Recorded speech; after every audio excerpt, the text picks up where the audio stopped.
Hello, and welcome to part one of First Do Movers Intro to Packing. My name is Cal, and I'm here to present you a series of videos about preparing yourself for a move.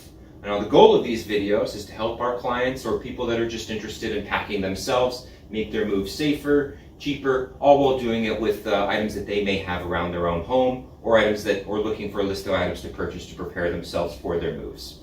Here at First Do, we have a wide range of items and supplies that we use for packs. A few of the items I have here before you are our rigid fire boxes, packing paper, bubble wrap, and cardboard boxes. Now, you may not have access to those items at home, and there may be some items that you have lying around that you don't really consider that you could use to pack and protect yourself. Now, when it comes to boxes, usually just cardboard boxes, old Amazon boxes, totes, bins, whatever you have will suffice.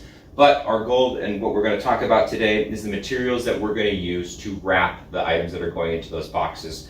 For the most part, breakable items is what we're talking about.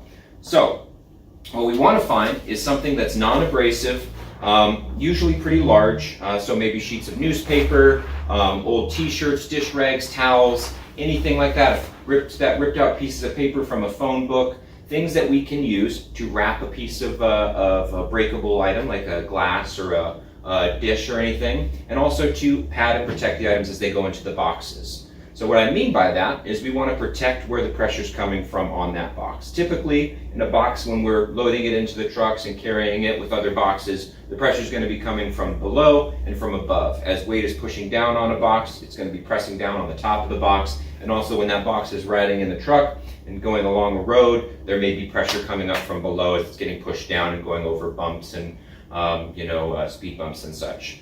So let's get started.